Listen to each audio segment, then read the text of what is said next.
So let's get right into it. My name is Kim Hibbs, and I'm the owner of Hibbs Homes. We have been building custom homes in the St. Louis area for 12 years. And my partner is Matt Belcher. Matt's been a builder in the St. Louis area for a long time, 30 plus years. 30 plus years. So between us, we have nearly 50 years of construction experience here in the St. Louis area. Ouch, ouch is right. Ouch is right. So we hope this is going to really provide you with a good look at what the process is to build a custom home. It's important to us to let you know that we're not just going to focus this around Hibbs Homes. We're going to try to make this generic so you can understand that whether it's Hibbs as your builder or builder B or builder C, we all kind of operate in the same way when it comes to building custom homes. We will go through some of the differences, but the bottom line, terrific custom builders here in the St. Louis area. We invite you to reach out to them, talk with them, a real good resource. Check out the HBA of St. Louis in Eastern Missouri, the website for the HBA of St. Louis. They have a drop-down menu which will give you access to custom builders and remodelers in the St. Louis area. These are people who are very passionate about the business. They're members of the HBA. You can trust them. They take their work very seriously, right now. Yeah, a lot of pride, and we're friends with a vast number of them. We're competitors, of course. We enjoy what we do. We are by nature competitive. That's part of being in business. But fortunately, we've got a high bar that's set for us by our competition. All right, so let's move right along. Step number one, the consultation. This is an important part of the construction process because this is where you get a chance to meet and talk with the builders you are considering for your project. So the consultation is important to come as prepared as possible. Make sure you are prepared to talk about what is the size of the house, what is my budget, and be honest with them. Don't come in hedging your bet that you can't tell them what the true budget is because you're afraid of cost overruns. A builder who does a good job, and we'll explain as we go along, but a builder who really takes the time and prepares the budget is going to be accurate. And so having an extra few bucks in that budget is important because it can make a difference in the size of the home, the design of the home, and that type of thing. So always be honest with the builder. Timeline. What is your timeline? Where are you going to be living during the construction? When do you have to have it done? Location. This is a critical component too, because the different areas around the St. Louis area all are going to drive different costs for the project, and some may take a little bit longer because of the different municipalities' requirements and all. So have a good understanding of where you want to build. Functional needs, design criteria, all extremely important when talking with the builder for the first time, as is, what do I want to build? Do I want to build a ranch, a story and a half, or a two-story? Yeah, and as you see this list of bullet points here too, they all impact each other. You know, the size of the home impacts the budget, the location's going to impact the budget, and so on. So, and a lot of those issues will set up the design criteria. You know, if you're wanting to build in one of the inner suburban municipalities, sometimes they set the design criteria through their architectural guidelines. So, you know, all those things are somewhat interactive on each other. And as Kim alluded to, with your budget number, it's not that the builders or us want to spend every last dime. We want to maximize your investment is what we want to do. You have ideas of things you want to have in your home, functional needs, some of the design criteria, even the style. And we do this every day, all day, year after year. And so, you know, so a lot of times we're able to bring good, efficient, effective alternatives that are more cost effective for you and make it more affordable for you. And Matt has a saying, this is not a poker game. So, you know, lay your cards out on the table. Let's see what you want to accomplish. It's much better to go into this with, you know, open and honest mindset, because that's how everybody's going to win. Matt, talk briefly about the style of home, because that's important so people know the differences. Sure, and the three basic styles, of course, at the top of your page there, you see a typical ranch home. Normally, this is a home where the master suite and all the other bedrooms are on the same level. On the bottom left-hand side, you see what's called a 1.5-story home. That is typically a home where the master suite will be on the main level and the other bedrooms, so the kids' rooms, if you will, are up. Sometimes with a ranch home, especially here in the St. Louis area where we have basements and even walkout basements, we'll put the master suite on the main level and the kids' bedrooms down, make it what we call an inverted 1.5-story. It's a very cost-effective way to do that. Then on the bottom right-hand corner, you see a typical 2-story home. Normally, these are a little more cost-effective to build because everything is stacked. The master bedroom or master suite will be up on the second floor with the other bedrooms. This is a favorite for younger families where you want the young kids to be all on the same level. So those are the 3 basic styles. All right, so after the consultation and you decided you want to move forward and build a home, that it's something that you and your family is ready to do, the next main step, honestly, is to start looking into construction financing. So that would be step 2. Just like buying an existing home, you want to know exactly what you can qualify for upfront. But I do caution you that financing a new home can be, in many cases, a little bit different than financing an existing home. Typically, with an existing home, you find a house you like, you put a contract in, there's a little bit of an earnest deposit, and then you go through your inspections, and then 45 days, 60 days later, you close on the house and the money is transferred. With new construction, it can be a little bit different. So you do want to be pre-qualified up front to know exactly what you can afford.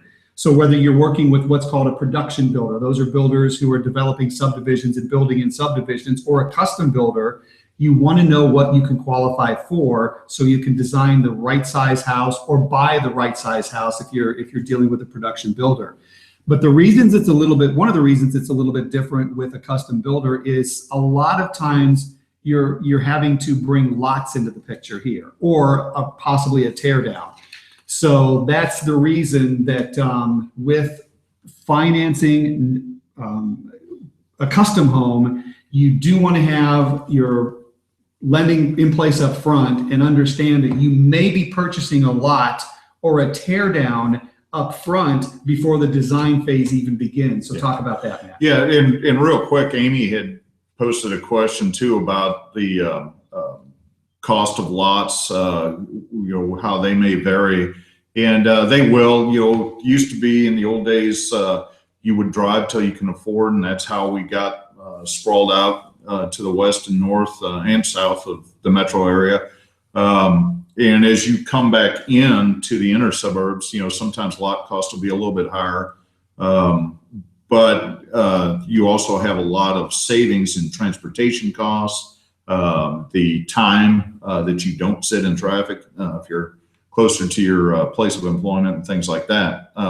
So those have an effect on lot cost, obviously. Teardowns is a situation where you'll have a house sitting on a lot where the lot is actually more valuable than the house that's on it. The house is obsolete or in such need of repair, say, that it's more cost effective to tear it down. You want to put a new structure there that's more reflective of the value of the neighborhood. Say if you're in a historic area like Webster, Kirkwood, or so on, Olivet. So you see a lot of that. And a lot of times people are surprised to find out that the actual cost to tear a house down is not very high comparatively. Normally 10 to 15,000 tops to take a house down. So, by the time you get done with your environmental assessment, a lot of the materials that are in those existing homes can be donated to Habitat Restore. We're glad to have them. The buyer or new homeowner will get a tax benefit for that, which lowers the cost even more. So there's a lot of other options you can do out there. And then at the end of the day, you have a fully developed lot that has the gas, electric, water, and sewer already run to it. So you have a fully developed lot for the cost it costs you to buy that, plus the additional cost of the tear down, which is again adding 10 to maybe 15,000 tops. And then take out of that, if you donate some of those materials, windows, cabinets, etc., Habitat Restore and deduct that tax credit out of it. Plus, it keeps it out of landfill. So if you're currently working with an agent, for example, and you want to think about building a new home, make sure they aren't looking for only lots. You want to also have them looking for existing homes, but homes that are basically, as Matt mentioned, being sold for the value of the land only. So as you move on, we're talking about the budget. Builders will work with you in a couple of different ways. One is called a fixed cost, and the other is called a cost plus. The main difference there is once the plans are drawn, once you're ready to build, a fixed cost builder is going to come to you and say, for X number of dollars, I'm going to build you this house, and probably won't have as much substance or as much information as far as what all those costs are. But when they say, I will build you a house for this much, it's going to put some of the risk back on them. A cost plus builder, like what we do, a cost plus builder is going to focus on what the true hard construction costs are, and then they're going to mark up that construction cost by a percentage. Every builder is a little bit different. That plus component can vary a little bit from builder to builder. So I don't want to say too much as far as whether that's going to be 10 or 15 or 20% or whatever, because every builder is a little bit different. But really, Matt, if you think about a fixed cost versus a cost plus, going the fixed cost route, which puts more of the risk on the builder, they likely have to charge a little bit. Yeah, they'll, basically they're hedging the bet. So, there's going to be some kind of fee, for lack of a better term, involved for them to do that. But they're taking all the risk too for any unknowns that may come up along the way. So our cost plus is the customer, the client will see every last cent that goes into the cost of building that house, what the profit and overhead is, taxes that the builder pays, everything that goes in to the actual costs to build that house. At the same time, there's some shared risk there. Say you hit rock in the excavation. We try to hedge that bet a little bit ourselves by doing some site analysis and things like that, but there are some unknown costs that have to do with things like that. So that risk is shared a little bit, but it also helps to manage costs directly, like I said, right down to the last red cent. Yeah.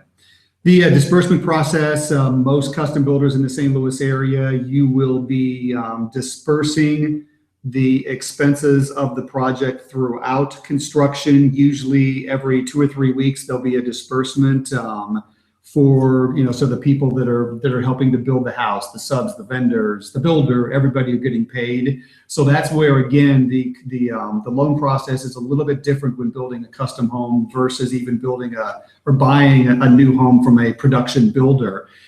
With a production builder, you're going to close on that loan at the very end of the project, just like you're buying an existing home. With a custom builder, whether it's a fixed cost or a cost plus, usually you're dispersing costs for the construction throughout the course of the project.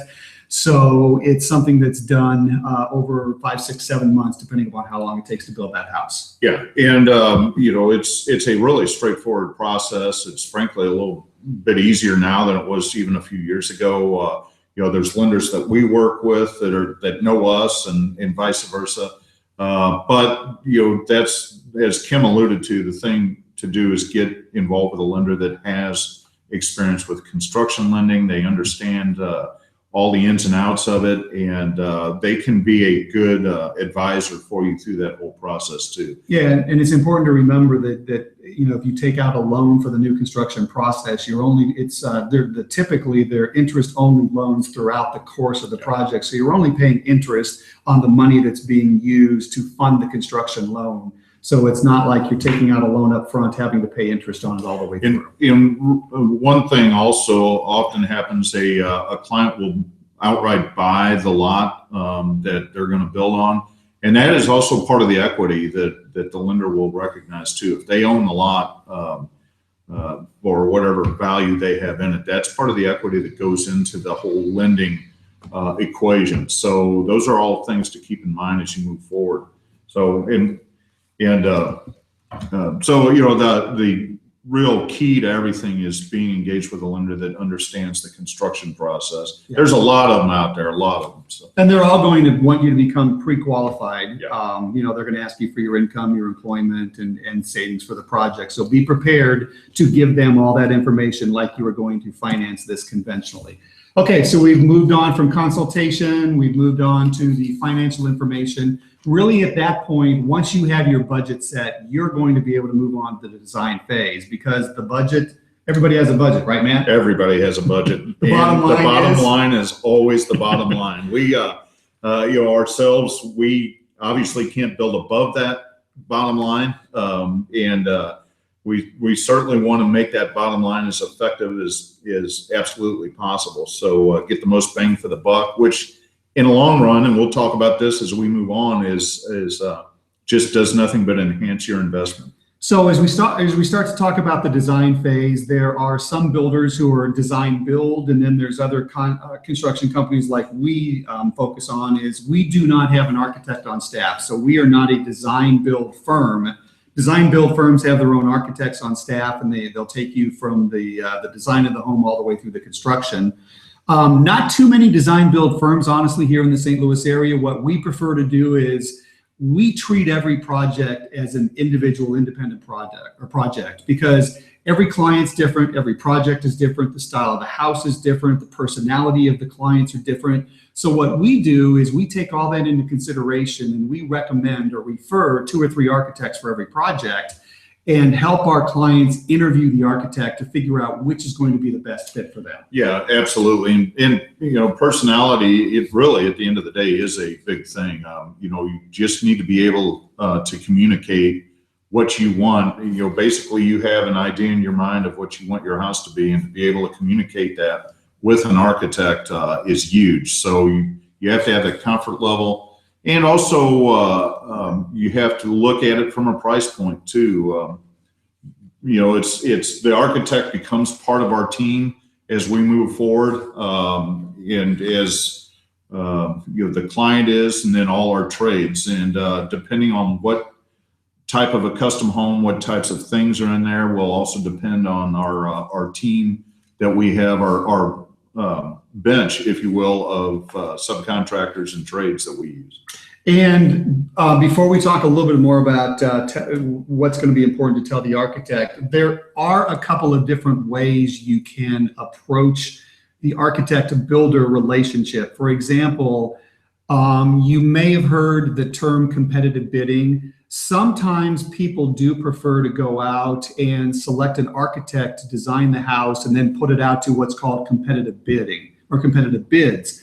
That's where the architect will communicate with a few builders, or maybe the client will even have met a builder or two they want to have involved in the competitive bidding. So really what happens there is you don't necessarily have the team approach that Matt was talking about, where you have the builder engaged up front, helping control cost, helping control the budget. Instead, the architect is more in charge, and the architect is designing the house.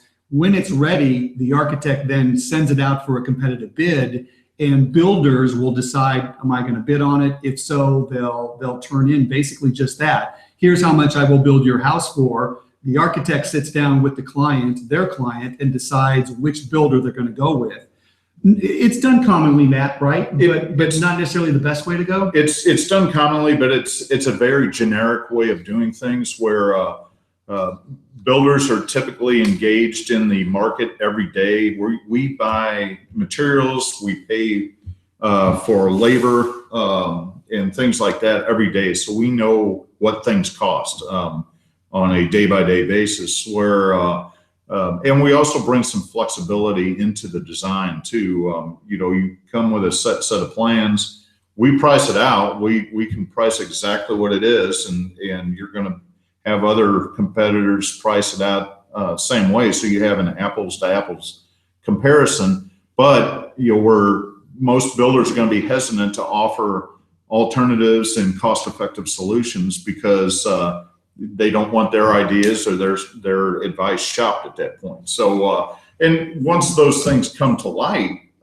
then you have to go back and get the plans revised, which could be a less than cost-effective way of moving forward. And just a word of warning, because it's happened many times. When an architect designs the plans and then they go out to a competitive bid, if you had a budget of $400,000, we've seen it, and unfortunately it happens frequently without that builder involvement up front. We've seen it where maybe the quotes come back at 450, 460, 470, 500, and then you almost have to start all over. So we at least preach, because we know the quality of builders there are in the St. Louis area. We preach the team approach, because we believe that in the long run, you're going to meet the budget you want, and you're going to be able to do things in a more timely manner. So we like the team approach versus the competitive bid approach. And it also helps with moving that project forward too, because builders have been fairly intimately involved in the design process. Well, at that point, builders have already put that house together virtually, if you will. So it makes the planning, the forecasting, pricing, everything out, every other aspect of that whole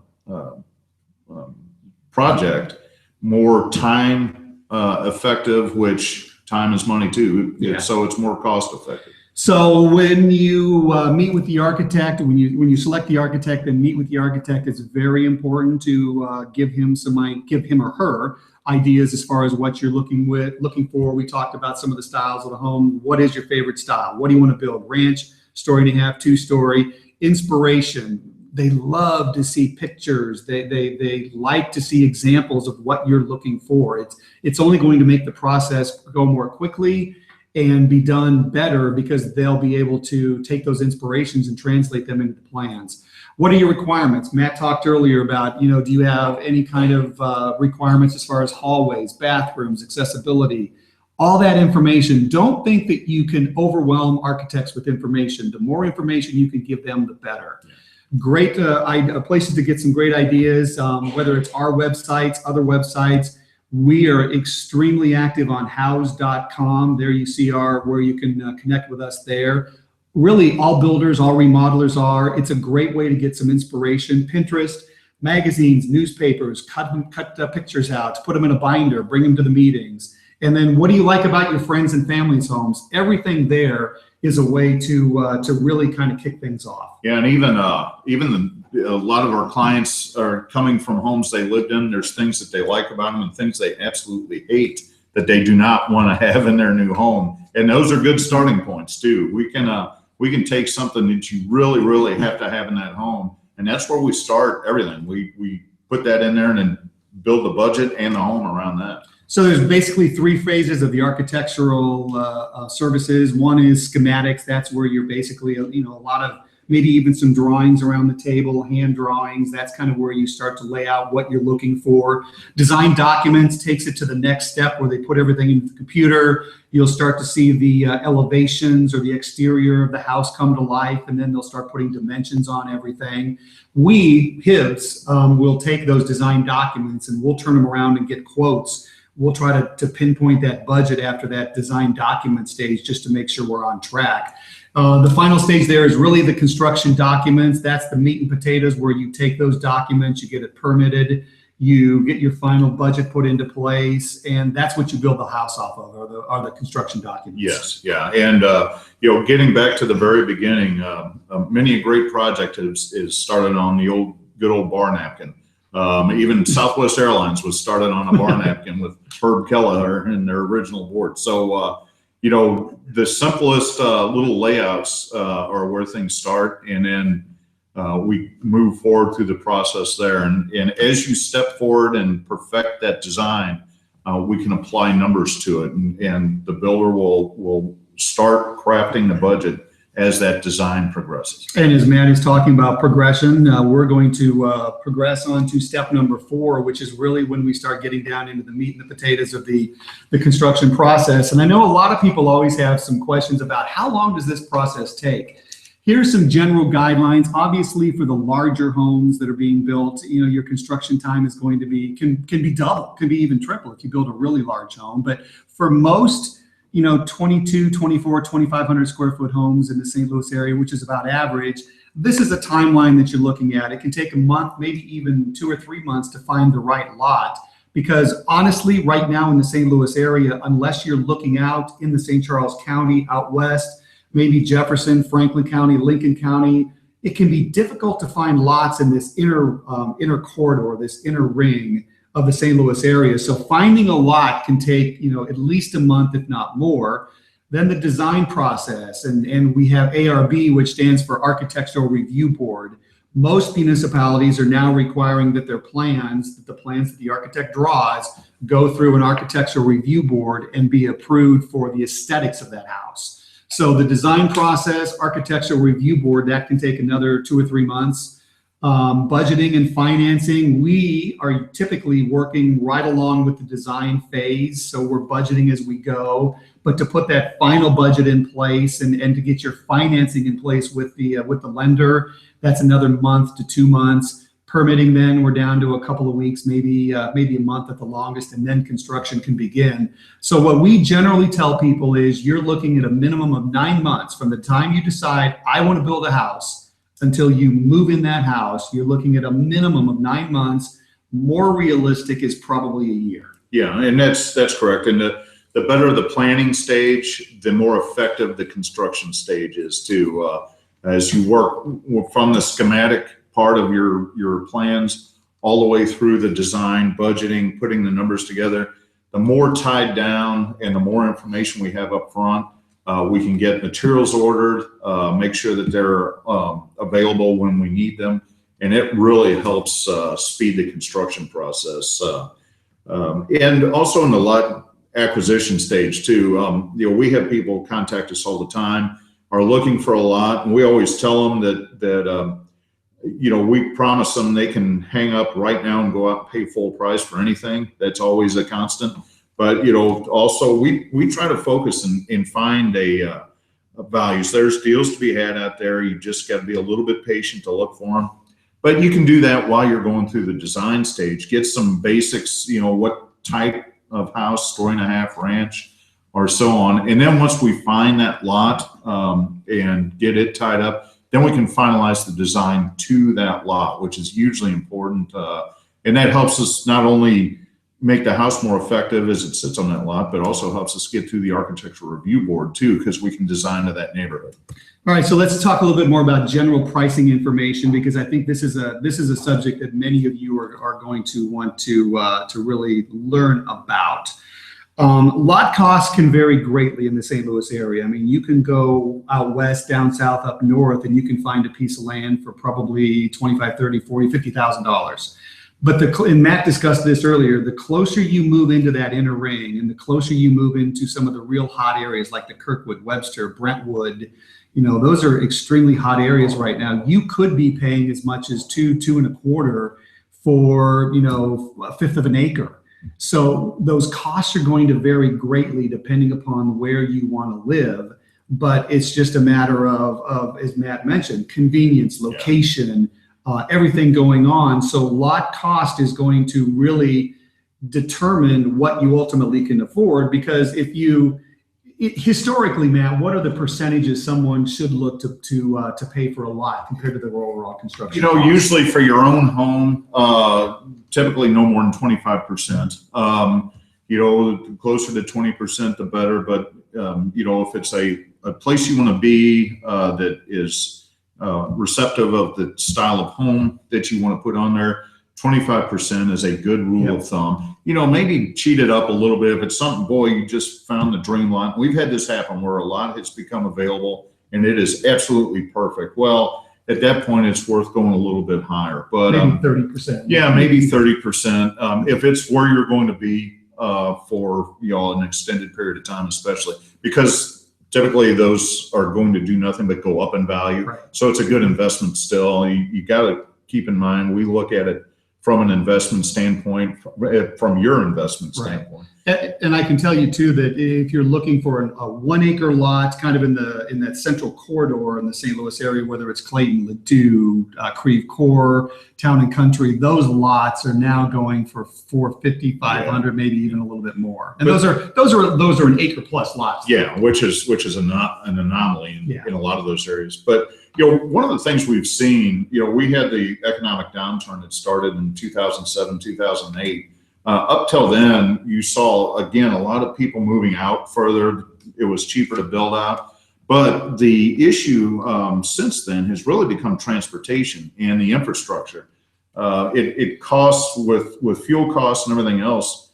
The cost to go out to those areas from your job has gotten higher, which makes the interior, inner suburbs more appealing. And just the time, the traffic, sitting in traffic twice a day, if you do it for an hour or twice a day, that's 10 hours a week that you're getting back into your life. That carries a lot of value too. And I'll try to keep things moving along here. We'll go through some of these quickly, but the reason we put utilities up there is because that's something that has to be taken into consideration whenever you're deciding where are you going to purchase to build. If you're going to consider a lot, for example, that has your public utilities already there, it's going to cost you less. And if you're looking at a lot with some acreage where you have to come in with a septic or well, those tend to drive construction costs a little bit more. I mean, if you're going to compare having public versus having to go septic and well, you're adding 20 grand at least by having to go in that direction. Yeah, and then you may find a lot, by being out a little further is 20 grand less expensive than being in. But you got to keep in mind that you're going to add 20 grand just in improvements to that lot. And you may have to extend electric out to it also. Clearing and demo, again, is there a house on the land, on the lot that's going to have to come down? Matt mentioned earlier, 10 to 15,000 is a perfect number to kind of keep in mind for that. If you're going to buy a piece of property, and we've had several clients lately that are looking at very steep, hilly terrain with a heavily wooded site, that site has to be cleared. It has to be prepared, and construction costs on land like that are going to be more. So, if you take a site that's heavily wooded, you're going to spend as much clearing as you do with a demo of a home. If you're going to find a site that is very steep and rocky, you may end up spending an extra $25,000 or $30,000 just on site conditions as it relates to clearing, as it relates to the structural stability of the foundation, and then being able to backfill your garage or your basement before you can pour the different floors. So there's a lot of things to take into consideration. Don't just look at the price tag of a lot thinking, oh, this is a $30,000 lot, it's in the St. Louis area, this is terrific. If it's $30,000, there's a reason for it, and that reason is your construction cost or your preparation for construction is likely to cost a lot more. Yeah, and there's a reason they don't cost as much, but at the same time they could have value. And we've built, I've built for years and years and years. We've built a lot of homes on those lots, and they are nice when they're done. They're nice wooded lots, usually enhanced by the architecture we put on them.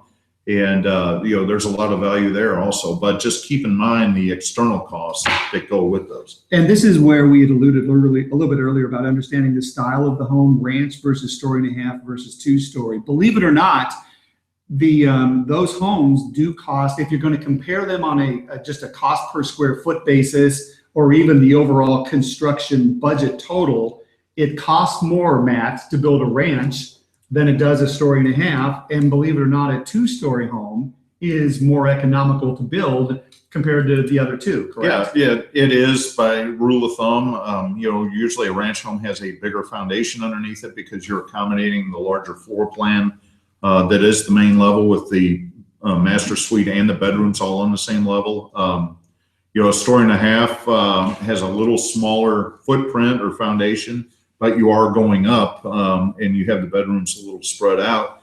On the other hand, and my own house is this way, we built a ranch home and made the main floor plan or level size smaller by putting those bedrooms down. My kids didn't care that they were down, and we have a walkout basement. And then a 2-story, of course, everything is stacked. So the efficiencies of construction are a little better, which makes it more cost effective to build. I'm going to move down the next bullet point, the size of the home, just a moment, and we'll start talking specifically about kind of the prices of the homes. But the interior finishes, exterior finishes, I just want to make sure everybody understands there too that those are going to drive cost. If you want a home that has brick and stone 4 sides and fancy windows and complicated roof lines, and by complicated roof lines, I might be talking about, all sorts of gables or hips or dormers. The more complicated you design a home, the more higher level materials you use on the outside, obviously, the more a home is going to cost. Same with the inside. Think about it. Are we going to go 10-foot ceilings versus 9-foot ceilings? Are we going to go hardwood throughout or a combination of hardwood and tile? Are we going to do, the highest end of cabinetry in the kitchen with granite and high-end appliances? Or are we going to do a nice level of cabinetry, mid-grade appliances, and granite countertops? What about the master suite? Are we going to do a full custom tile walk-in shower, or are we going to do a prefab base with maybe some onyx walls? So Matt, the interior and exterior finishes really do affect more about the cost of a house, don't they? Yeah, no doubt. Than some of the construction materials alone. Yeah, and that drives the square footage. If you think about a house, by the square foot, which is the classic question of how much per square foot does it cost? Obviously, the kitchen and typically the master suite are the most expensive per square foot because you have more stuff per square foot, and typically a higher level of finish with tile or cabinetry and things like that. So that is really what is going to drive costs of homes. Now, again, as we mentioned before in the design stage, we want to build a good, durable home with durable finishes in it, so you don't have to replace them, soon into living there, or even before the mortgage is out, where you have to finance something for 30 years and then in 5 to 8 years have to buy it again. So we focus on it from that standpoint, and that's where we can come in and maybe offer some alternative methods. Some good design will make it more cost effective to enhance some of the materials that we put into that house. A floor plan that is say a 2,500 square foot house, but it's a good open design, so it feels like a 3,000 square foot house, but still costs what a 2,500 square foot house costs to build. It is a good investment. So, and I think too that people should really think about the lower level. Finishing that lower level is a very good, cost-effective way to get some good usable square footage of the house. Because to finish a lower level, you're talking in many cases a third of the cost of finishing the rest of the house, because you have that structure around you already. The structure's there. All you're kind of doing is filling it in, and it's more efficient to heat and cool those areas and so on. So there's a lot of extended benefits. Yeah, so maybe think about designing a little bit of a smaller house with the understanding that we can finish this basement to give us some of the added square footage we're looking for. Okay, so let's talk some costs, because I know John sent a question in just a little bit ago wanting to know what's the lowest cost, the smallest house our company's built. Well, we did a nice rebuild of a house up north a few years ago. A tornado came through, as everybody remembers. I think we just had the 5-year anniversary. Yes, yep. And demolished it was a small little kind of a crackerbox bungalow. Yeah. And we actually were able to take the proceeds of their insurance policy and rebuild a nice 2-story home. Energy Star rated home. And it was a $250,000 rebuild. Yeah. And they had a rider in their insurance policy that said that if the home was damaged or destroyed, or damaged to the point where it would be considered destroyed, they would rebuild it to the current codes. Well, the original house was built in 1953, and we rebuilt it to the 2012 code, I believe, is what we were on. And so we were able to put together a comparison for that client between those two building codes. Obviously, there was a huge difference, but we were able to maximize the value of what we did for them, basically double the square footage of that original little bungalow, and do a 2-story Energy Star home for their insurance proceeds. And being an Energy Star home, obviously it was a very young family. Their cost to live there through utilities and better durability really is more cost effective for them moving forward also. And that was about a 1,750 square foot home. So let's talk a little bit about prices in the St. Louis area. And we're not going to give you builder speak here. We're going to try to truly help you understand what's it going to cost to build a home. So when we start talking some of these numbers, it really is inclusive of everything that might include demolition, site work, under normal conditions, not that we're, going to have to worry about rock on the site or things like that, but these are under normal conditions, size of the homes and price of the homes. What we're finding is probably if you're thinking about building a custom home, you're not going to be able to do it much less than, I mentioned the $250 for the rebuild up north. That was 5 years ago. Since then, costs have gone up. I really think for a 1,500 to 1,600 square foot home, the construction costs are really right around $300,000, somewhere in that area. Yeah, I'd say so for a good level of durable finish. Right. And then if, for on average, what we're seeing is for a 2,500 square foot home, you've gotten yourself up into the $400,000 range, maybe $450, somewhere in there. But again, these numbers are all inclusive of pretty much everything with the exception of the architect, which is one thing that we don't include in ours. And again, other builders are different. I know that many builders work the same way we do with architects. And I know there are some design build firm that might have the architect on staff. But what I want to be clear about here is these are custom homes. And these are homes where you get to decide what it looks like. You get to be the one who designs this house. You make the decisions about the exterior finishes, the interior finishes. What's this house going to look like from top to bottom, making selections throughout the St. Louis area at many different vendors. Matt, what I think people would be interested in hearing is, why does it cost more to build a custom home? Because I could go in, for example, in some of the terrific production builders we have in St. Louis, whether it's McBride or Payne or Consort or McKelvey. I mean, there's a lot of great production builders who have subdivisions and they can build for less cost. Why is that? Well, basically what they are as a manufacturer, they don't operate in a warehouse, they operate in their subdivisions, but you are also tied to their plans, to their process, because that's how they make their money, is through that process. Just by being repetitive, buying the same thing over and over, and so on. But it doesn't always have to be less expensive than custom either. It's all relative. Right. Again, it all starts with good design. We work with the same, our team, our suppliers, our trades that we work with. We have a pretty good bench that we've established of both. So, we do get competitive pricing for our costs. So it's relative. However, again, with the production guys, you're tied to what they do. There's very little flexibility in customization or bringing what your desire wants to be in that house. So we, again, try to maximize your investment as a custom builder, as all custom builders try to do. We think about the long term, the 15 or 30-year mortgage, and we want your investment to perform over that period of time.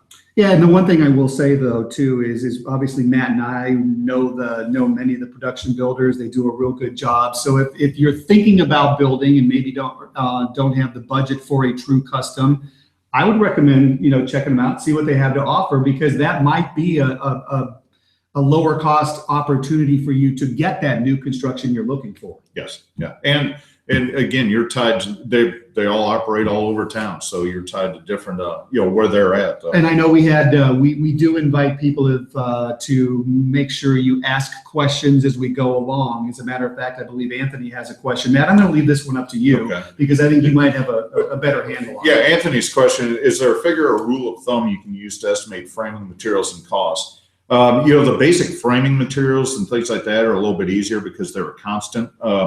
But we approach framing different ways also. We try to, and we'll get to very quickly here, going to get to the more high performance aspect that we use, where we can actually enhance the framing cost a little bit by being more effective there. A framing cost, a materials cost, it's complete with, especially on the custom side, has everything to do with the selections that are made. Most of the time the cost is driven by the level of finish of the home. Either a high-end hardwood finish, high-end cabinetry, and things like that will drive everything. You one of the great analogies in the industry I've heard was, buying a house by the square foot is like buying a car by the pound. A Ferrari weighs exactly the same as a Volkswagen, but obviously there's vastly different levels of finish and performance there. So from a rule of thumb, we have kind of where our numbers end up being with our clients. I think the number Kim gave out earlier for square footage size, anywhere from 300 up to 400, 450, and then up depending on size and finish of the homes are kind of what we see. So whatever. Yeah, and quite honestly, I mean, getting back to these costs, I mean, we built anywhere from the 250, 300 range all the way up to the 2 or 3 million. Yeah. And so there are wide ranges in there, but the information that we're providing should be helpful no matter if you do want to build a smaller home or if you do want to build a larger home. Our process basically is the same all the way through. In back, when it got up into those, nearly $2 million homes, a few of those were plans that had come to us that were already done with the architecture and things like that. And quite honestly, they had some spaces that were designed in there that were very costly spaces that could have been better managed from a cost standpoint and still given the same dramatic effect that you would expect out of a home of that price point. But they really kind of added to add cost that wasn't cost versus maximum performance. So as we move along, talking about some possible challenge. So custom home building, it's a great experience. You get to design the home, make all your selections for the home, but go in with your eyes open because you can, you can run into a few challenges along the way. And one of them that sits at the top is municipalities. It's becoming more and more difficult to get through municipalities quickly because of their rules, regulations, architectural review boards, requirements. Now, I don't want to say that the municipalities are hard to work with. Please understand that there's a difference. They're not hard to work with, especially if you're like us or any other experienced builder who's been through those municipalities. We understand them. We know what the requirements are. We're able to move through. And they know us. They know us, yeah. Exactly. What I'm saying is the municipalities can slow the process down a little bit more than they have in the past. Can be a little bit more frustrating maybe with some of the decisions with the architectural review boards or some of their deposits for this or that or something else. But just understand municipalities is one of the things I'll put under possible challenges.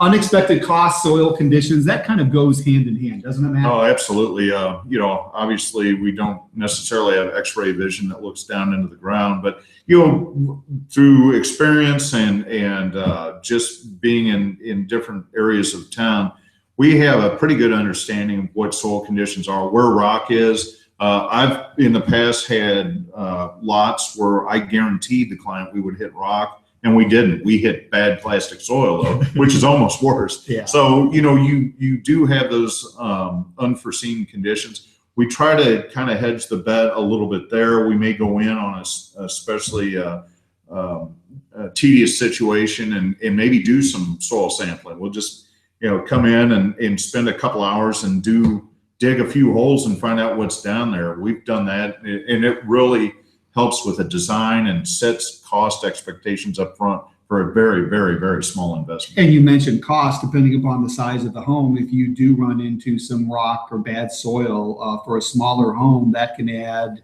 several $1,000s. And if you have a large home you're building, it can add tens of thousands of dollars. So that's something you want to talk with your builder, with your lender. Do you want to have a contingency in place? How do you want to handle it if you do run into those costs?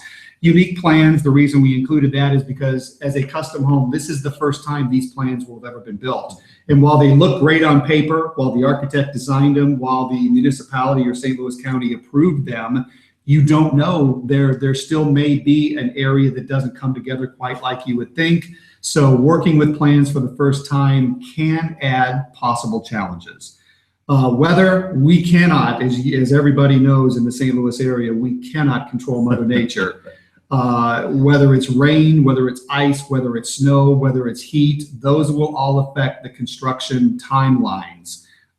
So weather is a possible delay. Material delays, we don't know. I mean, Right now, we just got an email that from one of our suppliers that I believe it's Southern Yellow Pine or something that's produced down south because of all the rain. They're going to have trouble getting it up north now. Yeah, and you know, obviously with the economy being like it is now, you've got two factors. You know, there's a lot of demand right now, so you know, better planning out front where we can get those materials tied up and not make last minute or even close to last minute decisions helps all that. But even in slow times, back in the slow period, people were not stocking any inventory. So you had the same effect in reverse where, you know, the suppliers would not stock anything because of the cost. So everything was ordered. So you have to get out ahead of the game, and proper planning is everything. So we don't want to dwell on the challenges. We just want to make everyone aware that that just, you know, put that kind of in the back of your mind, that building a custom home, a great process, great builders throughout the St. Louis area, but you've got to go in with your eyes wide open. And honestly, custom home or production home, a lot of those things affect both. That's a good point. So really, what are the keys to success? Accurate. This is where that relationship with your builder is critical. Builder and architect. Accurate construction budget.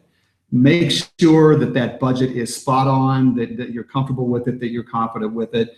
Accurate construction timeline. Make sure your builder has given you information that you're comfortable with as far as how long it's going to take to do this. We went through that timeline earlier, the overall timeline, but realistically for smaller homes, you're looking at 4 to 6 months. For, you know, small to mid-size homes, you're looking at 6-7 months. For medium-sized homes, 8 months, maybe 10 months. And then for really large homes, you can go a year on up to 2 or 3 years. Yeah. So that's what you're looking at. Selections I know, Matt, this is really near and dear to your heart. Yes. Is selections, having selections made in a timely manner. Yeah, and you know, for two reasons. First of all, like we referred to in the previous slide, you know, having those things decided on up front will, you know, let us be able to order them up front. And when we order them, that cost is tied. I mean, it's secured. So that is a big thing. But also, you know, you'll have a lot of things in your budget that are considered their variables or allowances. But the sooner in the process you select those, we can get that number tied down and get your entire budget put to bed, if you will. So we have good information there, and again, it helps that whole process moving forward do so more effectively. And then, you know, consider your builder and your trades being your advocates. That's the role we like to take on. We like to work with our clients. They're hiring us, and I mean us as builders. They're hiring us because of our knowledge, our skills and experience. And we want to be their advocate in that process. We want to tell them, boy, we know you really want this in your home, but here is maybe a more cost-effective solution or alternative to it. We're your advocate in that whole process, including managing your bottom line, making sure that those costs stay in line. We, at the end of the day, you're our best advertisement moving forward. We want that whole experience to be a good one. We want you to, at the end of the day, after you're investing a big amount, be happy that you've made that investment. And I think the key, honestly, the one key that I pass along is communication. Great communication between the builder, the architect, and the owner, the client. There's nothing more important than having that communication channel open always. And I think you're going to get a sense for when you sit down with your builder. How do they communicate? Talk to some clients. You have the builder take you and show you some of the projects that they've worked on. But one of the things that I would focus on when you're interviewing builders and talking with their past clients is, what was that communication like? Because then when you do run into some of those hiccups that we talked about, it's going to be up to the builder to come to you and explain to you what's going on, what the options are, what the costs are, what the solutions are. And quite frankly, you want to be kept up to date throughout the entire process. I know that we have a terrific group of superintendents in the field. Yeah. Every project that we have ongoing has a dedicated superintendent assigned to that one job. They're not rotating, superintendents in and out on your job site. It's one superintendent who is handling your project. He is also communicating the office, your builder's office, selections coordinators, estimators, they all have to be in touch with you. We feel very strongly about that. And talking about those issues that come up on job, they come up on every job, whether it's production or custom, and experience is the difference. Superintendents that have a lot of experience, most of them have been there, done that, so they know good cost-effective solutions to take care of something that may come up. So it literally nips it in the bud before it has to really come and be dealt with on a larger administrative level. And I know one of the ways that we communicate very well with our clients, and other builders have their own techniques. Again, I'm not trying to make this necessarily just a Hibbs Homes presentation. I'm trying to make it more so where you understand what it's like to build a home. But one of the things that we do use is a web-based system called CoConstruct, which allows us to really communicate very effectively with our clients. You can view photos and plans. The selection process is right there for you. It keeps it organized and on schedule. It's a terrific communication tool with the project manager and our entire team. It helps keep your decisions on time. Extremely accurate financial information is in there. Detailed records of everything that goes on in the construction process is located in this web-based management system. So we at Hibbs have selected CoConstruct, and it's been a terrific tool for us. Yeah, I was on a job site yesterday. We had a pre-build meeting on the job site, and the folks that were doing the development on the lot had some questions, and I pulled out my iPhone and got on the CoConstruct, and the answers were right there. It is a phenomenal tool from a time savings standpoint. And don't forget, in the process, time is money. So if we can make our process more efficient, it is going to make it more cost effective for our clients. Okay, so we are getting close to wrapping up. And I know that we have tried to make this as generic as possible so you would understand what the process is like. But at this point, I do want to focus just for a few minutes on what we call high performance homes, because that's one of the things that we have really made a name on in our St. Louis, or in the St. Louis area, for building really good quality high performance homes. We want to touch on it briefly because Matt and I are big proponents of these homes, because we think that there are some definite benefits to it. So when we're talking about high performance, well, what does that mean? And give me a little bit more of an understanding of how it might affect what we do. Yeah, high performance really, to me, means higher quality is where the performance comes from. Obviously, we're focused on energy efficiency, have been for 20 years now, and preserving natural resources. We've had this philosophy, for our whole career. Preserving natural resources is a good thing, obviously, from a quote unquote green standpoint, but it also preserves those resources. It takes a lot of resources to build a home, with lumber and things like that. A lot of those resources are readily renewable. If you think about it, everything we use is either mined or grown or recycled. So we look at the most cost-effective way to do that. Not only for now, the sustainability is a word you hear a lot, the sustainability of that home, but the sustainability of the industry, the market, and the cost of doing business. One of the things we focus on, because we can build a home very tight with the process we use, because it will make it more cost effective. It's easier to heat and cool, but also gives us a much better control on the indoor air quality, which obviously promotes a healthier home that way. You want to be comfortable in that home, that we focus on that. But we also, with the way families are, especially here in the St. Louis area, which is a huge allergy town, any of you that are living through it right now, I feel for you, because now is one of the worst times of year. But you want to be able to have a refuge inside your home from all that. So, and also with the young ones too. Durability is big with us. Durability is something that will make that house last better, less maintenance cost. Obviously frees up your weekends to do things like watch webinars by us instead of doing honeydews. And it deters obsolescence. The homes that we end up building, we build above code. To us, code is a minimum. we build well above code, and that does two things. It makes that home more valuable than those homes being built to code. So it enhances the appraisal. It is more valuable, so you get that value reflected in your appraisal. But it also makes that home deter obsolescence. It is still going to be cost effective as the codes advance. So you're seeing that where we're building homes for young families where that home still carries value forward when those kids go to college. So that's a big thing. So as I move on to this next slide here, I'm going to move bullet point number 3 up because I want to continue this conversation about high performance homes, because one of the first things one of the first questions that we are asked when we're meeting with people for the first times is, okay, I love the idea about building a high performance home, but what's it going to cost me? Yeah, good question.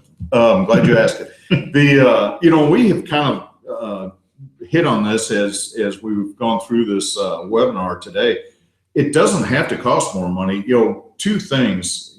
A good design is everything. I mentioned earlier, you can take a 2,500 square foot home and design it with better laid out spaces, a better floor plan and traffic flow, better use of daylight in that home, more comfort, of course, but also it just feels like a larger home because of that, because of the appropriate use of spaces and things like that. The other part of that is our process. As I talked about the earlier, tract builders, they live for volume. They have to sell a lot of homes to support what they do. We're custom builders. We perfect our process. We have a set way of doing things. We use various materials for building. We'll do stick frame walls where you have the standard studs that you see and typical framing you see. We also use different building components like structural insulated panels, a lot more of a systemic construction. We do a better job with the design. We make the house tighter. We can put a smaller HVAC system, which is sized appropriately for the home, so it functions better and lasts longer. So there's a whole lot of things that go into that cost versus money. And again, our process is a big part of that. We can do things more effectively, which lowers our cost of doing them. Exactly. And a couple other things there. Verification, there are many different verification levels out there or programs out there. There's Energy Star. We built many homes to the Energy Star standards. Matt, I know you built to the LEED standards. People have heard a lot about LEED. There's also NGBS, the National Green Building Standard, which is a product of the International Code Council, as well as the National Association of Home Builders. There's ResNet. So there's a number of verifications out there that we have built to, that we consult with our clients on and give them the understanding of why this might be right for you. Basically, it's a way for them to have a third party come and verify the work that we are doing and verify it in a way to give our homeowners, I guess, a better level of confidence that we're building the best possible home for them, and they're getting a certificate or they're getting some sort of verification that comes along with it. Exactly. And we like it too. It's a good quality control tool for us, frankly. We are on site constantly every day. Our superintendents are well experienced in this type of construction also. We hire the trades we use because of their experience and focus on quality. We set expectations with them, in the plan stage. We put details on the plans to address these items, but it's good to have that certified third party come in and they come in and verify these high performing, make sure the insulation's installed properly, make sure that the air conditioning and heating system, the ventilating system functions properly, all the ductwork is installed properly, and do the extra things that we do to earn that certification. It's a great quality control tool for us. It carries additional value for that homeowner too, because that certification travels with that home. So in resale, they can list it as an Energy Star home. We've built well beyond Energy Star to net zero levels. Net zero meaning a house will not consume more electricity than it will produce, or power than it will produce over the course of a year. So we try to set all our homes up to at least be ready to do that as technology improves, the additions of solar, of other high-tech opportunities for them are out there, and they're easily adaptable to those homes. And that brings us to the very last point before we wrap up is, can I qualify for an energy efficient mortgage the way we build homes or the way other high performance builders build homes? The answer is absolutely yes. Lenders will understand that if you are going to pay just a little bit more for a better performing home, a home that's built, a better quality home, they will absolutely take that into account when they look at their percentages. So here's a perfect example. If you are normally going to qualify for or let's say the cost of some of these improvements may come out to be $75 or $100 a month more on your monthly mortgage. But if you're going, because of the way we build a home, if we're going to be saving you $150, $200, and $250 per month, you actually, if you look at that difference, you're coming out ahead every single month. That's money in your pocket. Matt says you can go out to dinner, you can put it away in the kids' college fund, but lenders will look at that. They know that they'll lend you just a little bit more money to build that house if they know that you're going to be saving money each month on your utilities, the maintenance, and everything else. So absolutely, you can qualify for an energy efficient mortgage. Yeah, and if you ask any lender, it all comes down to equity and that cash difference that, you ask any lender and they still recognize that cash is additional equity in that home. Plus the third party certification, what that does for us is we require the lender use an appraiser that has experience appraising those types of homes because they're out there. So we are separating, that type of home from the rest of the homes, and it carries additional value because it's worth it. So again, you're looking normally at the biggest investment a home buyer is going to make, whether it's over 15 years or 30 years, which is the typical length of a mortgage. If you were going to take that same amount of money, say it's $300,000, and put it in the stock market for 15 or 30 years, you would want it to perform as well as it could over that period. We focus on the same economic aspect on your home. That's going to do it. We certainly thank you very much for joining us this morning and now on into this afternoon. We apologize for the audio difficulties at the beginning of the program, put us a little bit behind schedule, but we think we caught up. We think we've given you some real good information that hopefully you now can have a much better understanding of what it's like to build a custom home. We encourage you to reach out to either Matt or I. We're easily accessible. We would love to answer more questions. If you want to come into the office and meet with us in person and continue the conversation, we would love that as well. You see our contact information there on the screen. A couple of quick reminders for you. This will eventually be, this broadcast or webinar will actually be found on YouTube. So you might want to go back and listen to it. And because you did participate, if you do decide to come in, have a consultation, maybe decide to move forward and build a home with us, not only would we be very honored and pleased, but just a reminder that we will be happy to talk with you and provide an upgraded insulation package to you at no extra cost. And Matt, quite frankly, insulation is where the rubber meets the road. Yeah, that's the most important component of the house, correct? Absolutely. And the way we enhance it, we focus on air transfer and moisture transfer. We have our hot, humid summers. We address insulation to handle both of those in the way we build. And our basic is good, but this makes it great.